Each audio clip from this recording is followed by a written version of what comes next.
한 걸음 주 예수와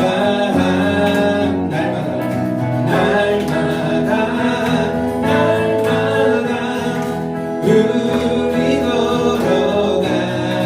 어린아이 같은 생명의 삶 간증 시간이 준비되었습니다. 이리 와서 나와주세요. 생명의 삶을 하면서 재밌었습니다. 저도 만약에 어른이 돼가지고 지금 저렇게 목사님처럼 저렇게 하고 싶습니다.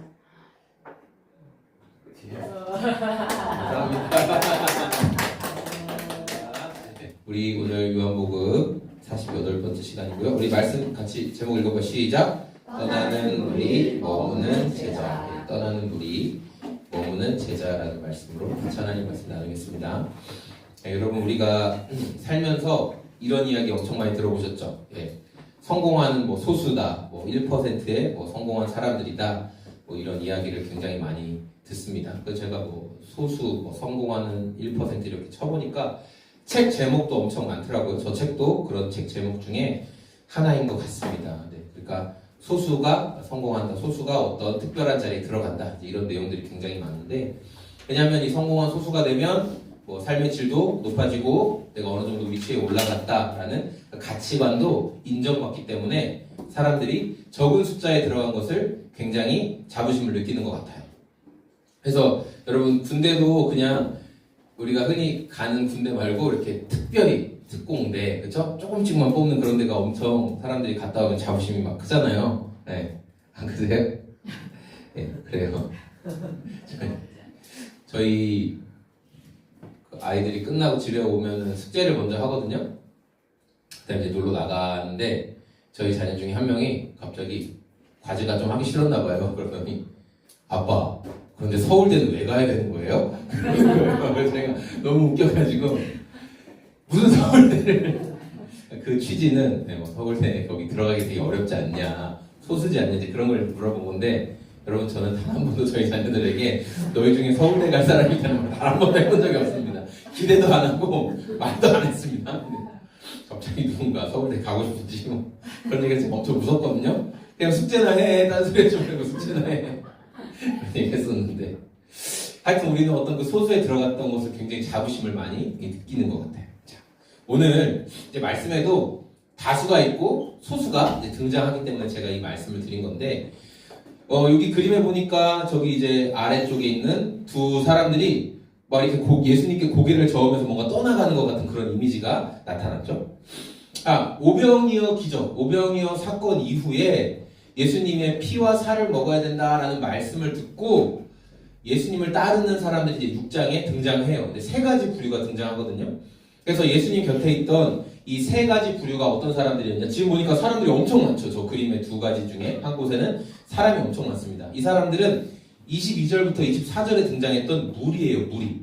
그러니까 무리는 예수님의 기적, 또 예수님이 어떤 특별한 일을 행하시면 숫자가 막 기하급수적으로 막 늘어났다가 또 이렇게 좀 줄어들기도 하고, 그런 사람들이 이제 무리다라는 거예요. 또 두 번째 그룹은 60절하고 66절에 등장하는 제자들이라고 표현하는 두 번째 그룹이 있습니다. 이 사람들은 앞서 나온 이 무리들보다는 훨씬 숫자가 적었어요. 이 사람들은 예수님의 말씀을 듣기 위해 주기적으로 시간을 사용하기도 하고 예수님 곁에서 이렇게 예수님의 가르침을 배우기도 하는, 그래서 사람들이 너는 예수를 따라다니는 예수의 제자구나 라고 말할 정도로 예수님과 어느 정도 시간을 보내는 사람들이었다는 거예요. 그리고 여기 오른쪽에 등장하는 저 12명의 사람이 있는데, 저 사람들이 특별한 그룹이에요. 예수님의 흔히 12제자들이다, 흔히 우리가 또 사도들이다 이렇게 이야기하는 사람들이에요. 자, 이 사람들은 무리와 또 아까 나왔던 수많은 제자들은 예수님께서 택해서 너 나 따라와라 이렇게 한 사람들은 아니었어요. 그런데 이 사도들은 예수님께서 특별히 선택하셨다는 거예요. 우리 누가복음 6장 말씀인데요. 같이 한번 읽어보겠습니다. 그 무렵에 예수께서 기도하려고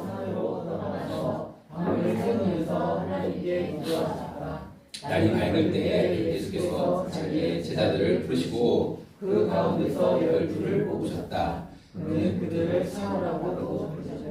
네, 여러 제자들 중에 예수님께서 특별히 12명을 불러서 사도라고 하셨다는 거예요. 자, 여러분 이 12명은 사도로 명해졌고 이 사람들은 굉장히 특별한 경험을 했죠. 우리가 예전에 우리가 지난번에 마태복음 같은 거 살펴볼 때도 예수님이 전도대로 이 사도들을 파송하시면서 뭐 했어요? 귀신과 병과 악한 것들을 제어하는 권세를 주시고 그래서 이 사람들이 마을에 가서 귀신도 쫓아내고 병도 고치고 그래서 이 제자들이 예수님의 이름으로 막 했더니 예수님 그렇게 말씀하셨죠.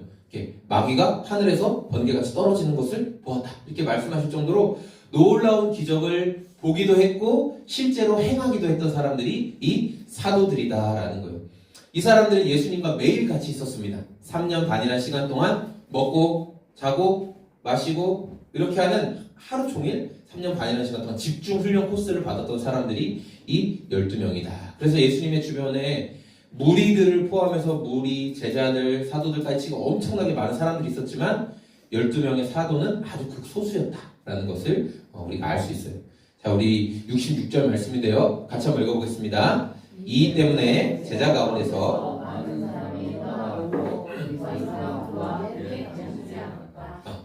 여기서 예수님을 떠났다고 하는 이 제자들은 그래도 배를 타고 그쵸 예수님이 벳세다로 가셨다고 하니까 막 거기까지 쫓아오고 했던 열정이 있던 사람들이었어요. 예수님에 대해서 무리들처럼 그냥 기적을 일으킬 때만 오 신기하다 하고 그 옆에 있었던 사람들이 아니라 예수님이 어디 가신다고 하면 막 쫓아가고 예수님 곁에 있었던 사람들인데 이 사람들이 지금 어떻게 했대요? 함께 있었대요? 떠나갔대요? 떠나갔대요. 근데 이 때문에 떠나갔대요. 그러니까 무슨 일이 있었다는 거죠.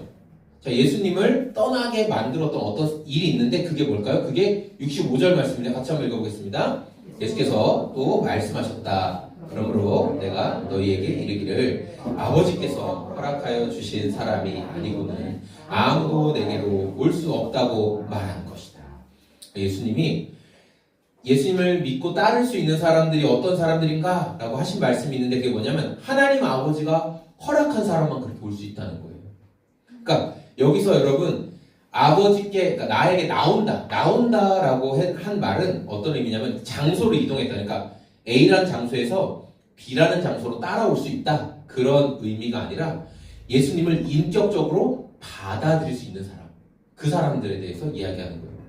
그래서 이런 교리로 인해서 이런 해석으로 인해서 정말 끝까지 구원받는 사람들은 하나님께서 택한 자들만 가능해 라는 그런 이제 뒷받침을 하는 어떤 근거들이 또 되기도 하는 거죠. 그러니까 예수님께서 지금 예수님을 많은 사람들이 따라왔지만 정말 나를 인격적으로 받아들일 수 있는 사람은 많지 않을 것이다 라고 예수님께서 지금 이 말씀을 하셨죠. 내가 열심을 가지고 그래도 예수님을 따라왔는데 바다도 건너서 오고 배 타고도 오고 했는데 예수님께서 하나님께서 허락하신 사람들만 나를 따라올 수 있어 이렇게 얘기하니까 기분 좋아요 나빠요 여러분? 여러분 이렇게 주일날 예배도 열심히 나오고 우리 소재교회에서 함께 이렇게 하는데 갑자기 이 목사가 정신이 나가가지고 저희 소금제작소교회에 함께 할 수 있는 성도님은 하나님께서 보낸 사람들만 가능합니다. 그리고 얼른 말을 바꿔야지. 여러분이 다 하나님이 보낸 사람들이에요. 그렇게 하면 기분 나쁘시죠? 내가 그래도 교회 이렇게 사랑하고 하는데 뭔데 막 오라 말라 해요 이런 말이. 그러니까 이 예수님을 따랐던 이 첫 번째 그룹 무리들은 애초에 여기까지 오지도 않았어요.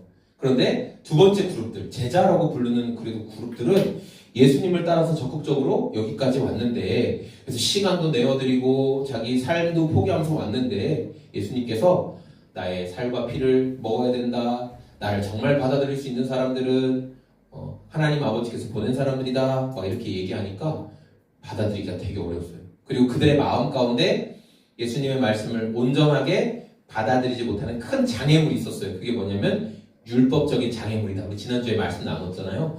율법적인 장애물이 있었어요. 우리 60절 말씀 볼까요? 60절 말씀 같이 한번 읽어보겠습니다. 예수의 제자들 가운데서 이 말씀이 이렇게 어려우니 누가 알아들을 수 있겠는가? 네. 예수님의 가르침을 받았던 제자들이 막 수군거리면서 이 말씀은 받아들이기 너무 어렵다. 당초에 무슨 말씀인지 모르겠다. 라고 이야기를 한 거예요.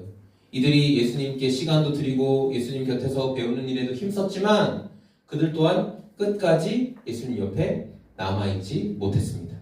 그래서 예수님께서 이제 이 사람들이 떠나가고 제자라고 부리는 그래도 좀 어느 소수의 그룹들이 떠나가고 남아있는 12명, 예수님 특별히 선택하신 12명을 보시면서 하셨던 질문이 67절이죠. 우리 67절 말씀 예수님의 마음으로 같이 한번 읽어보겠습니다. 시작. 예수께서 12 제자에게 물으셨다. 너희까지도 떠나가려 하느냐. 네. 여러분 뭐 예수님이 엄청 외로워서 이렇게 하시진 않았을 거예요. 그런데 매일같이 예수님과 함께 다닌 이 12 사도들을 향해서 예수님이 너희도 내가 하는 말을 못 알아듣겠니? 이렇게 말씀하십니다. 너희도 내 말을 못 알아듣겠니? 그러니까 이 말씀을 듣고 가장 먼저 반응한 사람이 있는데 그 사람이 누굴까요?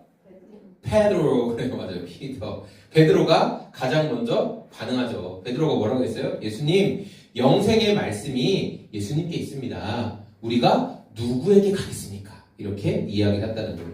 그런데 이 베드로의 이 표현을 주석, 성경을 연구한 주석에 보면은 우리가 다른 스승을 찾겠습니다. 아니면 다른 철학자를 찾아가겠습니다라는 그런 의미가 아니라 더 좋은 스승님을 찾아가겠습니다라는 그런 의미가 아니라 예수님 외에는 아무 대안이 없습니다. 라는 고백이라는 거예요. 이 말이.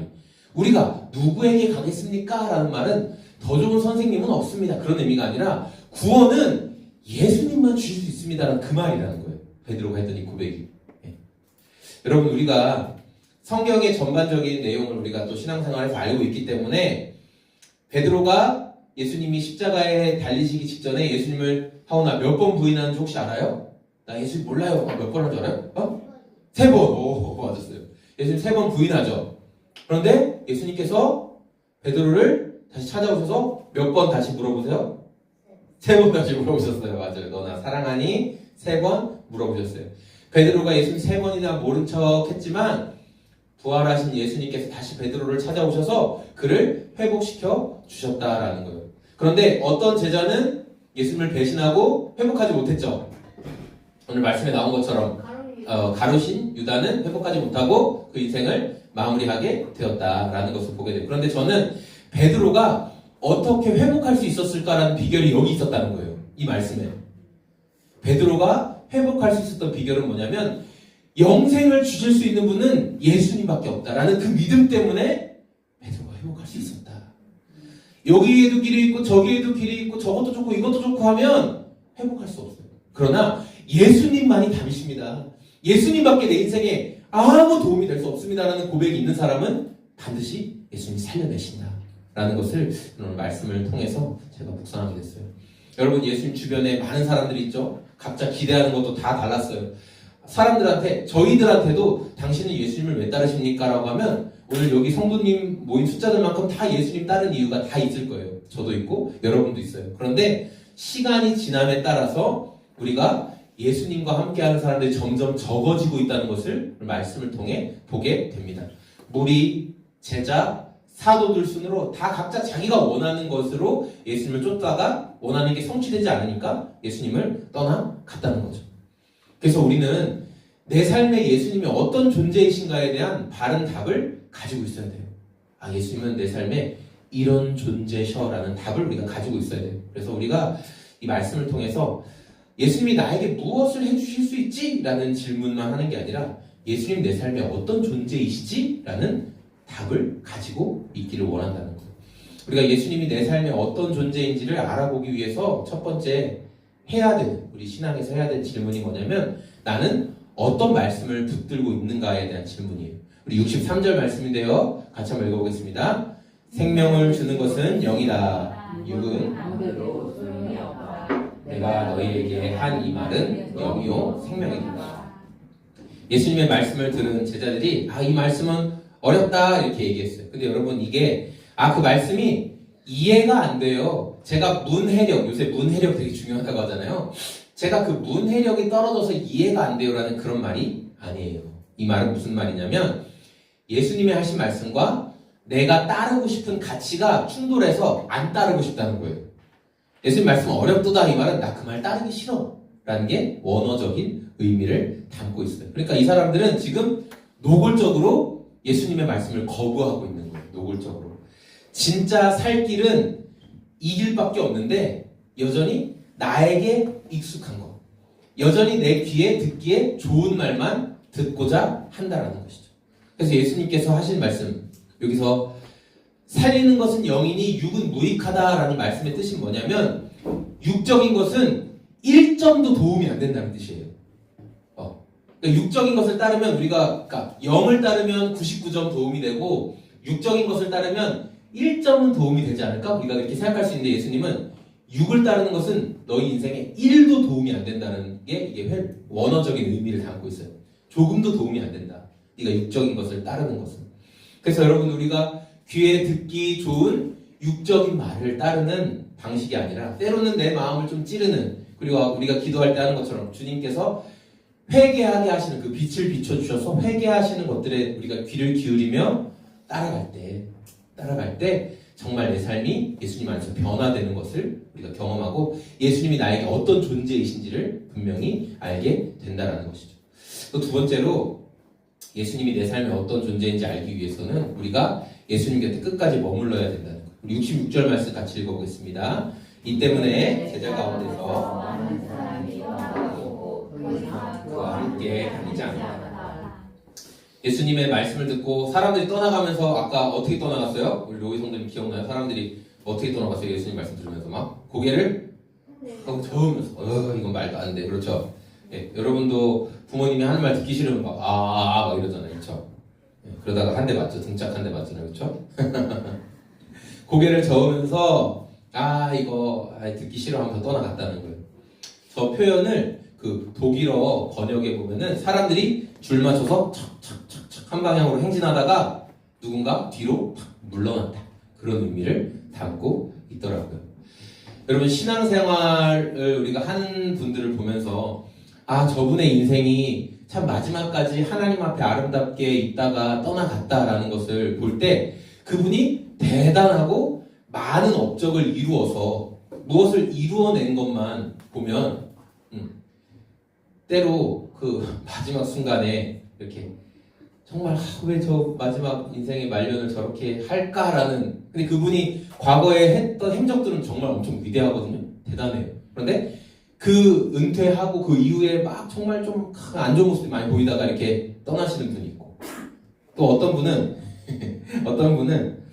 그분의 삶이 뭐 대단한 엄청난 사역은 많이 하지 않았을 수 있어요. 그런데 끝까지 겸손하게 예수님 사랑하는 모습을 보이다가 떠나가신 분. 저는 둘 중에 어떤 분이 더 이렇게 아름다운 모습일까라고 한다면 끝까지 예수님 의지하고 살아갔던 분이 더 아름다운 인생이라고 저는 생각을 합니다.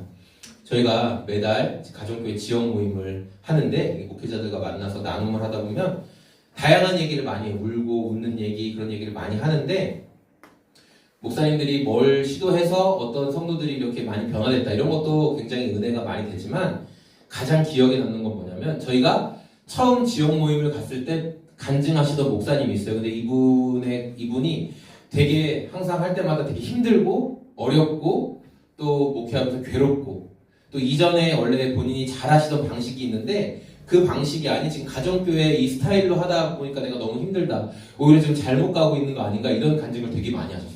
그런데 몇 년이 지나고 최근에 이 목사님의 간증, 또 가정의 간증을 들으면 그냥 내가 이 교회에 가정교회에 붙어있기만 했는데 또 여기서 배운 대로 그대로 해봤더니 하나님이 나를 계속 변화시키고 계신다. 너무 행복하다. 성도들과 시간 보내는 게 너무 즐겁다. 이제 이런 변화된 간증을 많이 하시더라고요. 그래서 여러분 우리가 예수님께 끝까지 붙어있으면 반드시 예수님께서 우리를 변화시켜 주신다라는 이 약속을 우리 끝까지 붙잡았으면 좋겠습니다.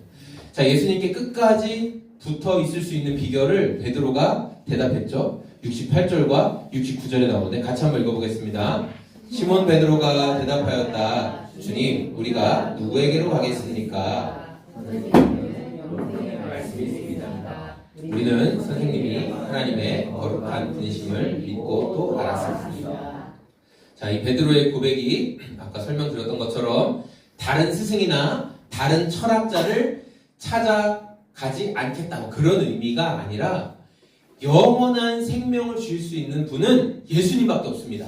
베드로가 이 고백을 했다는 거예요. 예수님을 떠나서는 영생도 없습니다. 라는 고백이 바로 이 베드로의 고백이었죠.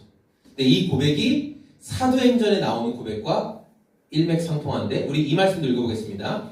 이 예수밖에는 다른 아무에게도 구원은 없습니다. 사람들에게 주신 이름 가운데 우리가 의지하여 구원을 얻어야 할 이름은 하늘 아래에 이 이름밖에 다른 이름이 없습니다.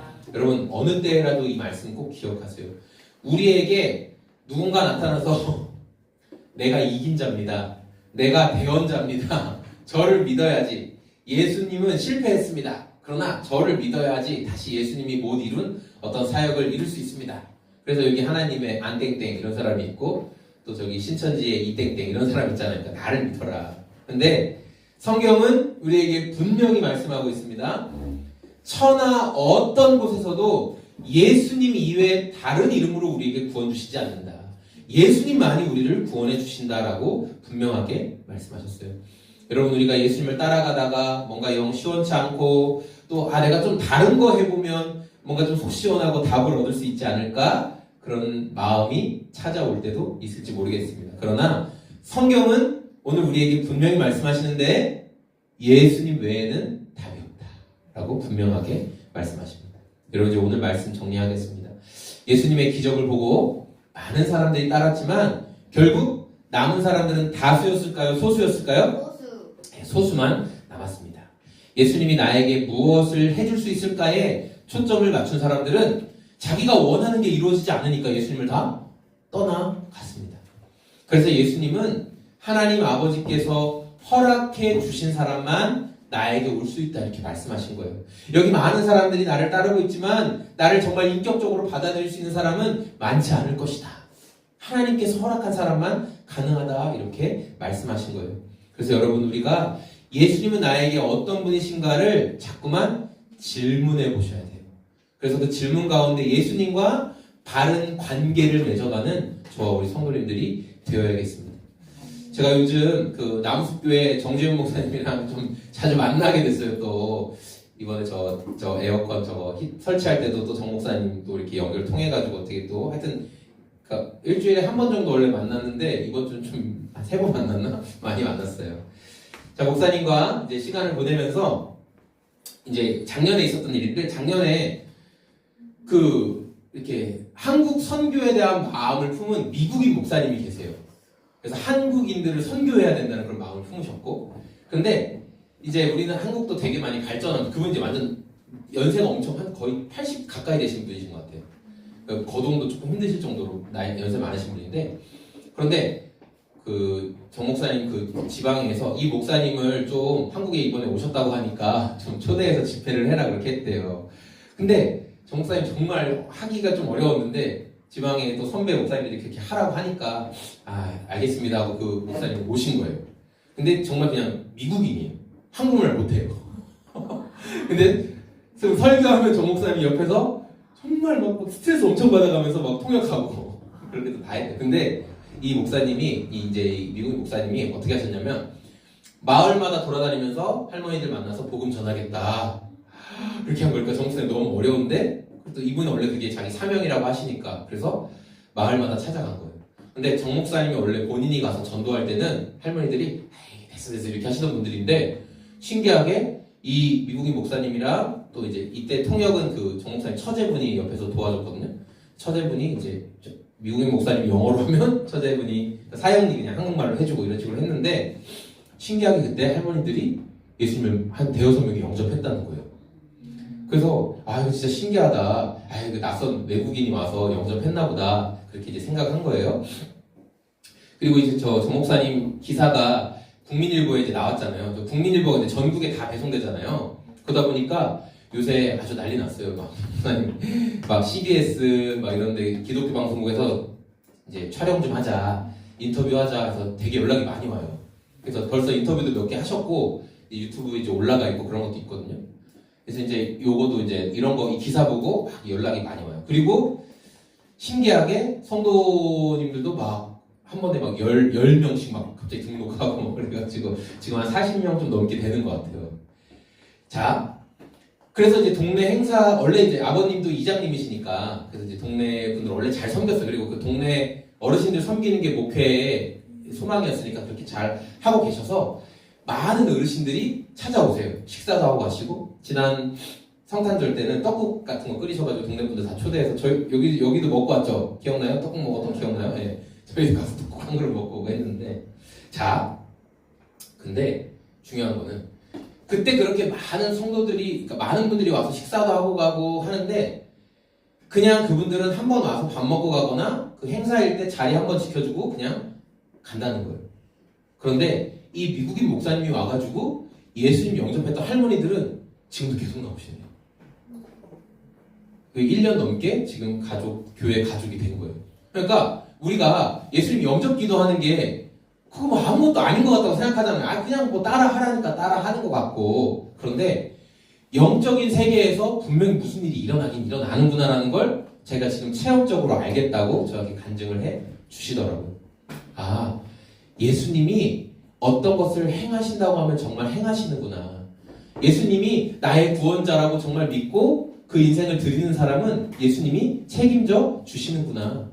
내 인생에 예수님이 어떤 존재이신지를 분명하게 고백하는 사람의 인생은 예수님이 돌봐주시는구나. 당장 내 삶에 어떤 변화가 없는 것 같을지라도 영적인 세계에서 분명히 무슨 일이 일어나는구나. 그게 저 할머니들이 1년째 계속 교회를 나오시는구나. 어떤 사람들, 영접한 사람들은 나오고 영접 안 한 사람들은 행사에는 오지만 예배를 안 한다는 거.